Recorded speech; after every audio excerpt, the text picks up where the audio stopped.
क्या राजनीति में सचमुच कोई वॉशिंग मशीन होती है? एक ऐसी मशीन जिसमें अगर आप एक पार्टी में रहते हुए गोता लगाएं तो आप महाभ्रष्ट कहलाते हैं, लेकिन जैसे ही आप दल बदल कर दूसरी पार्टी का गमछा पहनते हैं तो आप बिल्कुल बेदाग, साफ और पवित्र होकर बाहर निकलते हैं। कल्पना कीजिए, एक ऐसा नेता जो कैमरे के सामने तौलिए में लपेटकर नोटों की गड्डियां लेता हुआ पकड़ा गया हो, जिस पर चीट फंड घोटाले में गरीबों का पैसा लूटने का सीधा आरोप लगाया हो और जिसे कल तक विपक्ष भ्रष्टाचार का सबसे बड़ा चेहरा कहकर जेल भेजने की मांग करता था। आज वही नेता उसी विपक्ष की पार्टी का सबसे बड़ा हीरो बन गया है। जी हां, 15 साल, पूरे 15 साल तक बंगाल की सत्ता पर राज करने वाली ममता बनर्जी के अजय किला अब ढह चुका है और इस किले को ढहाने वाला कोई और नहीं बल्कि कभी उनका अपना दाया हाथ रहा इंसान है। वो इंसान जो अब बंगाल के इतिहास में पहली बार बीजेपी का पहला और पश्चिम बंगाल का 9वां मुख्यमंत्री बनने जा रहा है, शुभेंदु अधिकारी। नमस्कार, मैं हूं प्रज्ञांश तिवारी और आप देख रहे हैं न्यूज चौपाल। आज हम कोई ऊपर ऊपर की बात नहीं करेंगे। आज हम बंगाल के इस नए बॉस की पूरी जन्म कुंडली खोलेंगे। आज बात होगी उस बगावत की जिसने दीदी की कुर्सी छीन ली। बात होगी उन करोड़ों के घोटालों की, सीबीआई ईडी की उन फाइलों की जो शायद अब ठंडे बस्ते में चली गई है, और बात होगी शुभेंदु अधिकारी की असली दौलत की। तो कुर्सी की पेटी बांध लीजिए, क्योंकि बंगाल की राजनीति की ये कहानी किसी सस्पेंस थ्रिलर से कम नहीं है। कहानी शुरू होती है साल 2007 से। जगह नंदीग्राम। बंगाल में वामपंथी सरकार थी और किसानों की जमीन छीनी जा रही थी। गोलियां चल रही थी, खून बह रहा था। उस खूनी दौर में पुलिस की लाठियां और गोलियों के सामने सीना तान कर जो शख्स खड़ा था वो शुभेंदु अधिकारी ही थे। इसी नंदीग्राम आंदोलन ने ममता बनर्जी को 2011 में सत्ता के शिखर तक पहुंचाया। शुभेंदु का कद टीएमसी में लगातार बढ़ता गया। उनका परिवार, खासकर उनके पिता शिशिर अधिकारी, मिदनापुर के बेताज बादशाह माने जाते थे। शुभेंदु ममता सरकार में परिवहन और पर्यावरण जैसे सबसे भारी भरकम मंत्रालयों के मंत्री रहे। वो टीएमसी के निर्वाचित नंबर 2 नेता थे। लेकिन फिर इस रिश्ते को किसकी नजर लग गई? दरार तब आई जब टीएमसी में ममता बनर्जी के भतीजे अभिषेक बनर्जी की एंट्री हुई।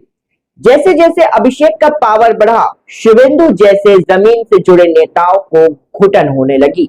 उन्हें लगा कि जिस पार्टी को उन्होंने अपना खून पसीना देकर सींचा वो अब एक प्राइवेट लिमिटेड कंपनी बन गई है। दिसंबर 2020 में इसी घुटन और बगावत के चलते शुभेंदु ने एक भावुक पत्र लिखा और टीएमसी छोड़कर अमित शाह की मौजूदगी में बीजेपी की सदस्यता ले ली। अब आते हैं कहानी के उस हिस्से पर जिसे विपक्ष बीजेपी की वॉशिंग मशीन कहता है।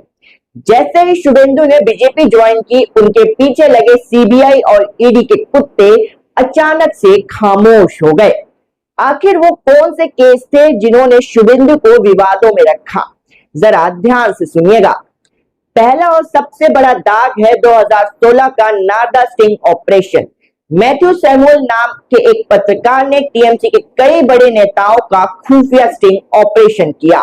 उस वीडियो फुटेज में जो पूरे देश के टीवी स्क्रीन पर चला, शुभेंदु अधिकारी साफ तौर पर कैमरे के सामने नोटों की गड्डियां लेते हुए दिखाई दिए थे। सीबीआई ने एफआईआर दर्ज की, ईडी ने मनी लॉन्ड्रिंग का केस दर्ज किया। मजे की बात यह है कि जब तक शुभेंदु टीएमसी में थे, बीजेपी के बड़े बड़े नेता इसी वीडियो को दिखाकर उन्हें जेल भेजने की मांग करते थे। लेकिन उनके बीजेपी में आते ही मानो ये फाइल किसी अंधेरी कोठरी में गुम हो गई। दूसरा केस है शारदा चीट फंड घोटाला। वो घोटाला जिसने बंगाल के लाखों गरीबों की जिंदगी बर्बाद कर दी। इस चीट फंड कंपनी के मालिक सुदीप सेन ने जेल से एक चिट्ठी लिखी थी जिसमें सीधे तौर पर शुभेंदु अधिकारी पर करोड़ों रुपए ऐंठने का आरोप लगाया गया था, लेकिन इस मामले में भी जांच की सुई अचानक से रुक सी गई। और बात सिर्फ घोटाले की नहीं है। टीएमसी छोड़ने के बाद ममता सरकार ने भी उन पर पलटवार किया। डिजास्टर मैनेजमेंट एक्ट तोड़ने, दंगा भड़काने और पुलिस के काम में बाधा डालने के दर्जनों क्रिमिनल केस उन पर लादे गए। हद तो तब हो गई जब उनके पुराने बॉडीगार्ड सुप्रभात चक्रवर्ती की मौत के 3 साल पुराने केस को फिर से खोल दिया गया और शुभेंदु से पूछताछ के लिए समन भेजा गया।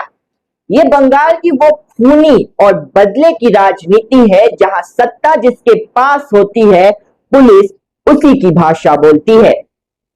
अब एक नजर डालते हैं इनकी तिजोरी पर। क्या नारदा और शारदा जैसे करोड़ों के घोटालों में नाम आने वाले इस नेता के पास सच में अरबों की बेहिसाब दौलत है?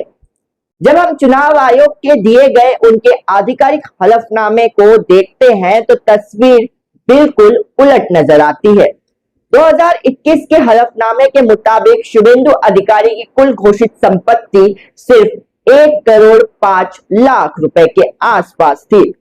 2026 तक इसमें मामूली सी बढ़ोतरी हुई है। कागजों पर उनके पास कोई बहुत बड़ी लग्जरी गाड़ियां या करोड़ों के आलिशान कमर्शियल प्रॉपर्टी नहीं है। उनकी आय का मुख्य स्रोत मंत्री और विधायक के रूप में मिलने वाली सैलरी और बैंक का ब्याज बताया गया है। अब कागज की इस सच्चाई और जमीन पर उनके राजनीतिक रसूख में कितना फर्क है, ये मैं आप पर छोड़ता हूं। तो दोस्तों, एक ऐसा नेता जो कभी खुद जमीन अधिग्रहण के खिलाफ लाठियां खाता था, जो कभी घोटालों के वीडियो में नोटों की गड्डियां लेते दिखा, जिसे विपक्ष वॉशिंग मशीन का सबसे बड़ा प्रोडक्ट मानता है, वही शुभेंदु अधिकारी आज बंगाल के मुख्यमंत्री की कुर्सी पर बैठने जा रहे हैं। ये सिर्फ एक सरकार का बदलना नहीं है, ये बंगाल की राजनीति का एक पूरा युग बदलना जा रहा है। ये सिर्फ एक सरकार का बदलना नहीं है, ये बंगाल की राजनीति का एक पूरा युग बदल जाना है।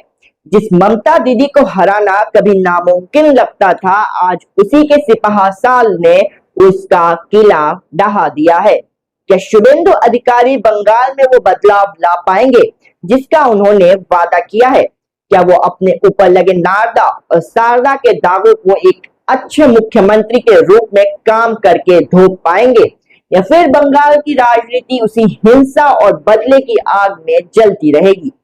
आपकी नजर में शुभेंदु अधिकारी क्या है? एक क्रांतिकारी बागी या फिर वॉशिंग मशीन से निकले हुए एक राजनेता? अपनी बेबाक राय मुझे कमेंट सेक्शन में जरूर बताइएगा। अगर आपको न्यूज चौपाल का ये डीप एनालिसिस और ये स्क्रिप्ट पसंद आई हो तो वीडियो को लाइक करें, इसे अपने दोस्तों के साथ शेयर करें और बंगाल की इस नई राजनीतिक बिसात पर हर अपडेट के लिए न्यूज चौपाल को सब्सक्राइब करना न भूलें। मैं हूं प्रज्ञांश तिवारी, मिलता हूं आपसे अगली रिपोर्ट में। तब तक के लिए जय हिंद, नमस्कार।